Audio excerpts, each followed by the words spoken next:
Hello guys, I just want to share with you the joint fellowship of the MMI and FWP Upatin Free Methodist Church.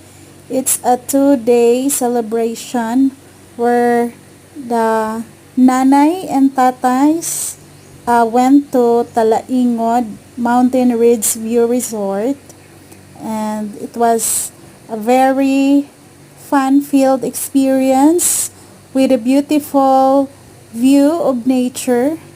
It reminds us the beautiful creation of God, and it is also a good way to have to distress from work and see the beauty of nature.